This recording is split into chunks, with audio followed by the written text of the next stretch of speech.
In today's video, I'm going to show you how to reverse breathing.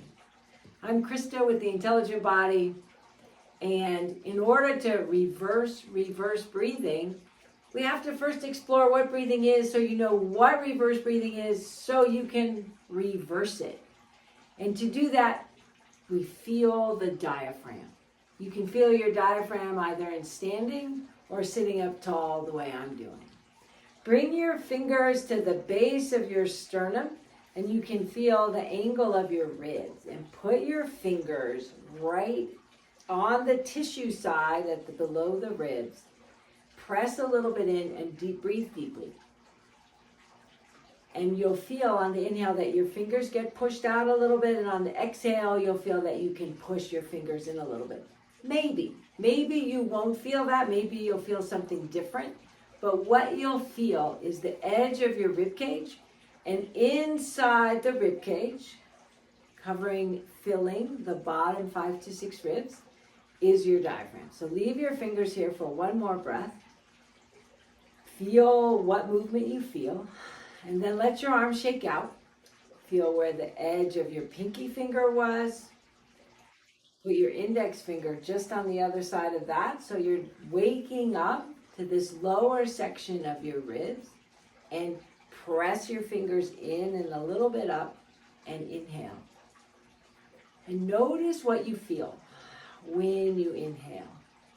What I feel is that my fingers get pushed out because everything behind there moves out. If you feel something different, you are in the right place to wake up to something good coming your way. Let your arms shake out. And now where your pinkies were before, go around. So your index finger is now there. And you'll be on this side. So it doesn't matter if you get this exact. It doesn't matter if you think, oh, I can't do it, I have too much fat, I can't feel it. It's going to work. Don't worry. Just press your fingers in and you'll feel movement happen on the inhalation. And on the exhale, you'll be able to press in a little bit more.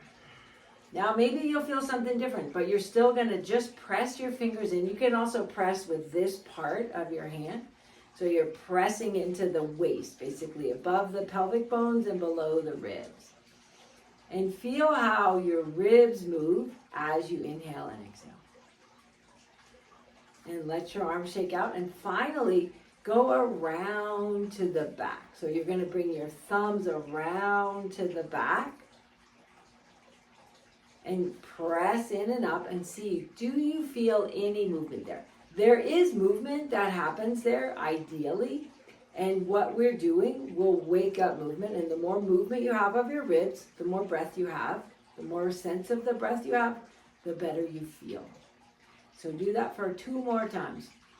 Feeling what kind of movement you feel when you inhale and exhale. Pressing your hands in on the exhale and allowing them to be pushed out on the inhale. And then let your arms shake out. So you have now felt the bottom edge of your rib cage. And the bottom edge of your rib cage is where the bottom edge of your diaphragm is. Put your hands now on the sides of your ribs. So you can do it this way or you can bring your arms across. Whatever feels better for you. And take a deep breath in and feel how your ribs move as you inhale and how they move as you exhale. So what I feel on the inhalation is that my ribs expand like that on the inhale. And on the exhale, they move in. That's what I feel. What do you feel? And what is causing that movement of the ribs is your diaphragm. The diaphragm fills the bottom 5 to 6 ribs, and it fills the whole thing. The diaphragm is like a mushroom cap, fills the whole rib cage, fills the whole cavity. The diaphragm is what divides your organs of respiration, your heart and your lungs, from your organs of digestion, your stomach, and all the organs that bring the nutrients from your food into your body and the waste leaves your body. So the diaphragm is the dividing line between those two systems. And we're going to tune into how does the diaphragm move as you breathe. So now you've got a sense of the shape at the bottom. You have a sense of the location. Now we're going to tune into how does the diaphragm move as you inhale and exhale. Here's how you find the upper border of the diaphragm. You cross your heart like you're saying the Pledge of Allegiance, and you make a fist with your hand. So your heart is 1.5 times the size of your fist. So look down and see your fist so you get an idea of the size of your heart. And your heart is resting on the top of your diaphragm. So take your other hand, your left hand, and have it be right below your heart. And take your heart hand and have it also join the diaphragm hand. So here's the shape of the diaphragm, like a mushroom cap filling your cavity. So here's the big question. On the inhalation, the diaphragm has a movement that it does. There's only 2 ways that it moves, down and up. So have your hands do what my hands are doing. First, we're going to image the diaphragm moving down on the inhale and up on the exhale. Inhale, image, just an image. You're not doing anything, it's just an image. And up on the exhale. We're going to inhale and image the diaphragm moving down on the inhale and up on the exhale. Then let your arms relax. So you notice how that feels. Now bring your hands back to mimic the shape of the diaphragm. And now we're going to change it. So we're going to image the diaphragm going up on the inhale and down on the exhale. And up on the inhale and down on the exhale. We're going to see it going up on the inhale and down on the exhale. So one of those directions of the movement of the diaphragm is going to feel better for you. In the ideal workings of the human body, the diaphragm moves down on the inhale and it moves up on the exhale. But we can get it turned around. Different things cause it. We learn it from our families. We learn it from people we're around. Fear, a terrifying event or events can cause it to move up and not move down. But this practice that you're learning today of imaging how your diaphragm moves and applying it in a relaxing state of breathing, which is what's coming soon, is what you can use to turn the diaphragm movement around, to reverse breathing. So now you have a general idea of the movement of the diaphragm. And if you're a reverse breather, you know in your mind that the ideal is that the diaphragm moves down on the inhale and up on the exhale, even though that's not how it works in your body right now. And if you're not a reverse breather, just imaging the movement of the diaphragm makes breathing feel better. And whenever breathing feels better, you feel better. The easiest way to reverse breathing is to use the image that you've just learned while lying down. So come into a lying down position with your knees bent and your feet flat on the floor or your lower legs resting on a chair. I like to have the feet wide and rest the knees together like the poles of a teepee, but come into any position that's really relaxing for you. And bring your hands to your belly, the space below the ribs. Take a breath, let your tongue relax, let your jaw relax. Feel yourself just sinking into gravity, letting your body be heavy into the floor. And then bring your attention back to the diaphragm, to the space that you felt in your ribs. The place that you know now is above the ribs, fills the bottom 5 to 6 ribs. And you don't need to feel funny that you can't feel this part of your body very easily. We don't have nerve endings in the diaphragm like we have nerve endings in our muscles where we can feel the muscles. Nobody can feel their diaphragm. But with imagery, you can learn to sense your diaphragm and feel the effect of your diaphragm moving in different ways. And then from that, feeling in your diaphragm awakens. So bring your hands to your belly and breathe.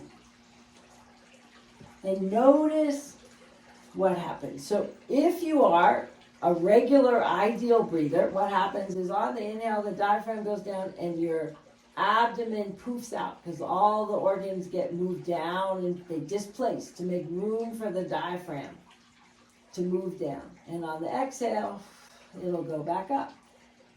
Now, if you're not that, if that's not what's happening for you, the opposite is that on the inhale, your organs go in. And on the exhale, they go out. So that's reverse breathing. And you might wonder right now, well, why does it work this way?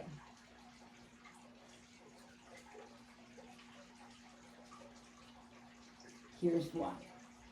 Put your hands now up on the sides of your ribs. Breathe. Feel the movement underneath your armpits as you breathe. Under your ribs are your lungs and your heart. So the whole reason for the ribs are to protect your lungs and your heart. The lungs are passive. The lungs are not muscles, they're passive. Absolutely passive. So what moves the lungs is the diaphragm. So just having that image of the reason the diaphragm moves down is so air can be sucked into your lungs, which is where the oxygen CO2 exchange happens, might make it easier for you to allow your belly to go out on the inhalation. And on the exhale, allow your belly to sink in, the diaphragm moves up, and the air gets pushed out of the lungs. So I want you to breathe and relax and picture this happening. Picture your diaphragm moving and the air getting pulled into your lungs and the diaphragm moving up and the air getting pushed out of your lungs. The diaphragm moves down and the air gets pulled into your lungs and all the organs below the diaphragm move down to make room for the lungs to expand. And on the exhale, everything can move back up because the air is getting pushed out of the lungs. And so you might be a person who is still reverse breathing, which it can take a little bit of time to reverse the reverse breathing. But this is how you do it. You set your timer for 5 minutes a day. And you relax like we're doing, and you just tune into the breathing. And after a little while, sometimes a couple days, sometimes a couple of weeks, you will find that it has turned around. And when that happens, post in the comments, and you will find that you have more energy in your body and in your life, and you feel calmer in your mind. And you might find that pains just leave your body because everything in the body moves in relationship to this movement of the diaphragm and the breath. So when we get it going, the ideal way for the body, we feel so much better. And so you just practice it. And in this way, you will reverse your reverse breathing. On my channel, I have a breathing and core playlist. And in the playlist, you'll find multiple videos for different aspects of the breathing that you can use to help your body feel better and let go of pain. Please subscribe to my Intelligent Body channel for more helpful videos to feel good in your body.